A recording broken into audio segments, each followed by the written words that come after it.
Oh, how I wish this was going to become reality. We talked about this probably a couple of days ago when the news came out. Well, Kevin McCarthy was getting ousted, so who's ultimately going to end up filling that vacant seat up there at the front of the House of Representatives? And names were getting passed around like Steve Scalise, Byron Donalds, and ultimately, well, it kind of looks like the House is settled on somebody, but a very interesting name did come to the forefront. Didn't really know how logistically it would end up working, but for a very short window of time from about late Wednesday all the way through till Thursday, there was a little bit of hope. There was a little bit of hope that, okay, Troy Nehls, who initially said, I'm going to nominate Donald J. Trump for Speaker of the House, and everybody was just going, oh, let's just go ahead. Oh, let's just get fucking pants on head crazy when it comes to this stuff. I was really hoping for it. I think everybody was really hoping for it.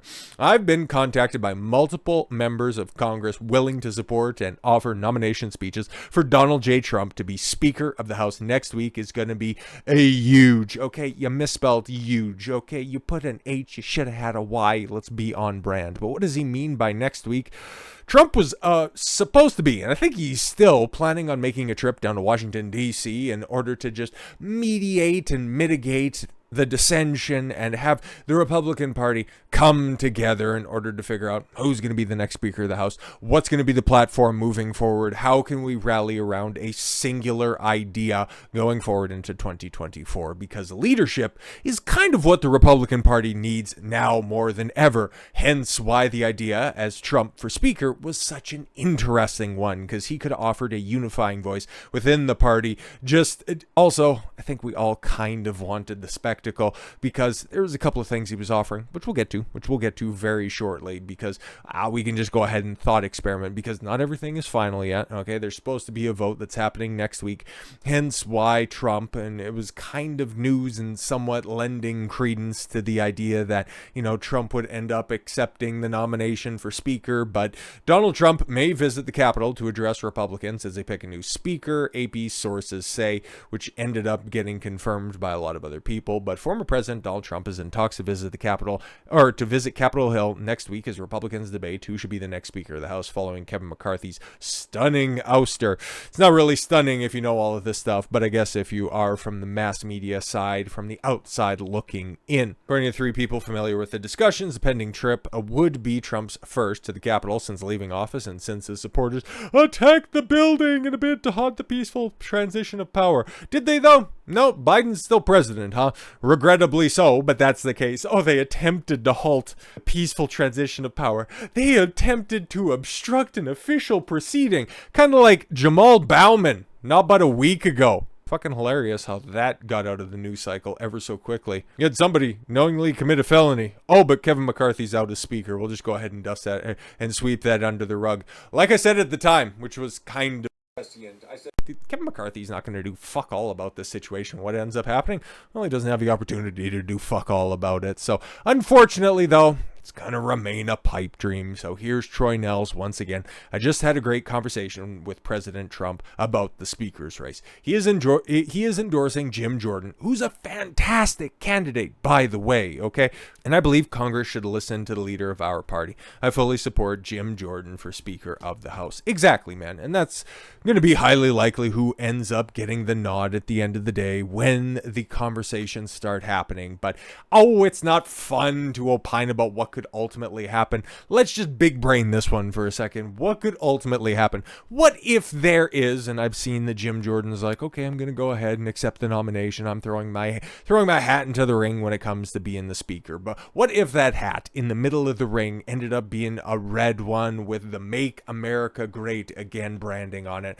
Let's just have a little fun, shall we? It's Friday. We can go ahead and, kick off the weekend right by just running a little thought experiment. Why not? Trump says he's willing to serve as House Speaker for up to 90 days if it is necessary to unite Republicans. So just go ahead and, think that, Jim Carrey in Dumb and Dumber. So you're saying there's a chance. Well, he's willing to be the Speaker for 90 days in order to unite Republicans.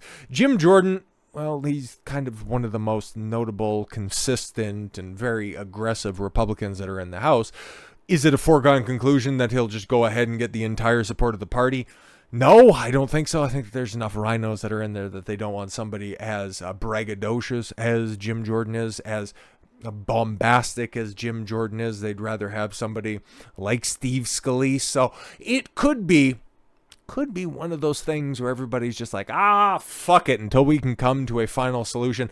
Let's just put Trump in charge for a minute. If it's only going to be for 90 days, it's only going to be for 90 days. And fuck it. So let's just play. Let's just play at this for a second where, okay, Congress needs to have a Speaker of the House before, they can decide where they want to send everybody else's money to and where they want to ultimately send your kids to go die in foreign wars, which, if given the opportunity and if Biden has his way for a second term, God willing that doesn't happen, it's definitely going to end up happening for American citizens in Eastern Europe. But what are we talking about here? Former President Donald Trump revealed Thursday that he would accept a short-term role as Speaker of the House if necessary to unite the Republican Party. Trump, 77, told Fox News Digital that if Republicans struggle to reach a consensus on a replacement about Representative Kevin McCarthy, he'd be willing to fill the role for 30, 60, or 90-day period. I was really hoping it's a 90-day period because that would take us through to the new year, and then there would also be Joe Biden's State of the Union address. And then, unlike Nancy Pelosi's weird and uncomfortable wrist rubbing and then also standing up and, applauding, you would have Kamala Harris right behind Joe Biden while he stumbles, staggers, and staggers his way through the address. Kind of like that right there. I forgot the way that the normal delivery of that old phrase was, and just trying to add something in there. As it is, Joe Biden sniffing his way through the delivery. You would also have Trump back there just leaning over, just dropped brow with his pierced eyes staring into the back of Biden's bald spot. Oh my God, we are depriving ourselves from some really great comedy and some legendary scenes if Trump doesn't become the speaker. Still think it's a small possibility, kind of like Ron DeSantis's political aspirations after his time as Florida governor, but come on. Can you imagine? Joe Biden think that he can just go ahead and steamroll Congress once again, having to realize that, oh fuck, I'm actually going to have to go up head to head in a policy debate. I'm going to have to negotiate with Trump. Just the way. Okay, there is no optics loss for Trump because the approval rating of Congress makes Joe Biden look like post 9/11 George W. Bush. There is higher ex-husband approval ratings for Kim Kardashian than there is for Congress. 17% of people think that Congress is doing a good job. So if Trump comes in, becomes a speaker, and then even just ticks that up a little bit, you can go ahead and put that on his resume ahead of 2024, and then also firmly set the agenda for the Republican Party and set himself up, and then also just get some good meme clips out of smacking down some unruly Democrats. That shit would be fucking gold,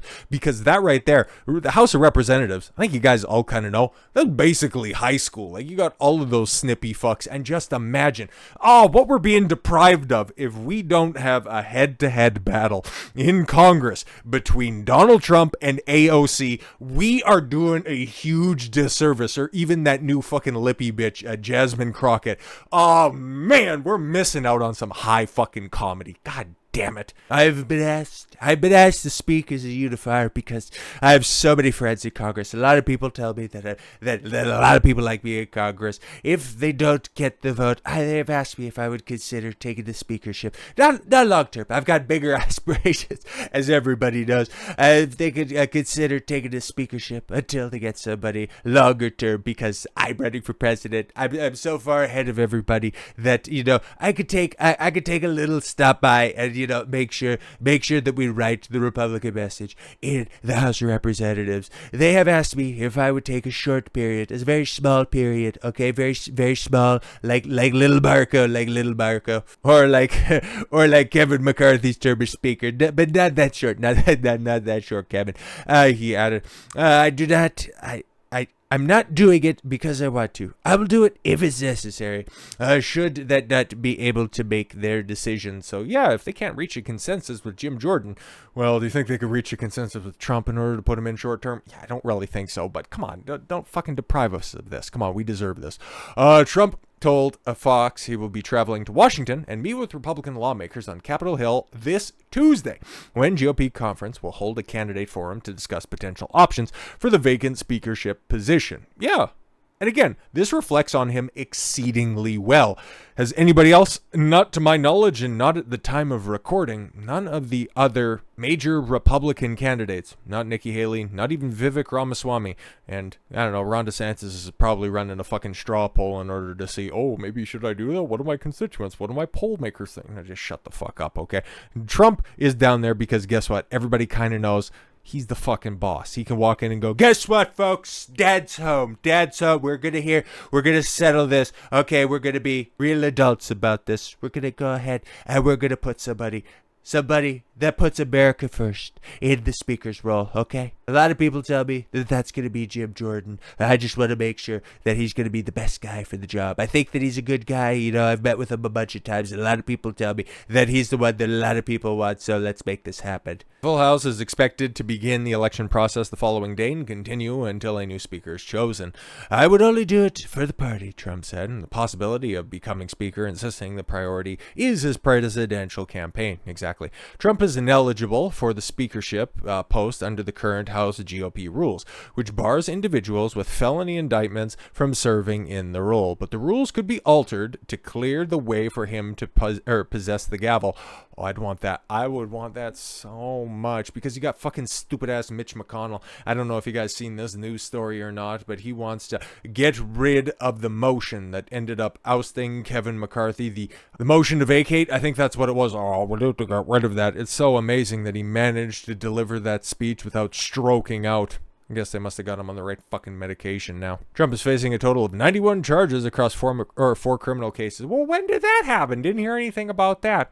And up to 712 years and 6 months behind bars if convicted of them all. And then also, yeah, that ongoing civil trial, which is just a fucking clown show going on. You got Letitia James tweeting out 2018 statistics that Mar-a-Lago, check this, not citing who the estimator is or anything like that, but Mar-a-Lago in 2018 was worth $25 million.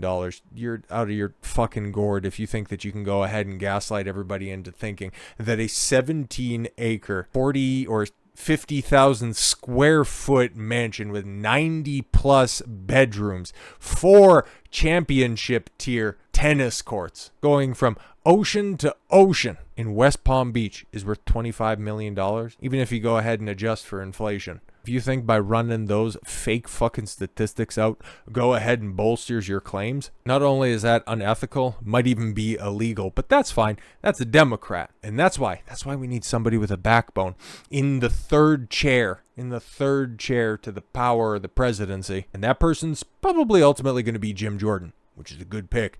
But if we could just have Trump as speaker for a second, if he could just cause a little chaos for 30, 60, or 90 days, politics would be so much more fun. Oh, it would be great, just even for a little while. So with all that said, thank you all very much for the gift of your time. I've been Don Consuelo. I want you to follow your gut and get after it. Take care, everyone.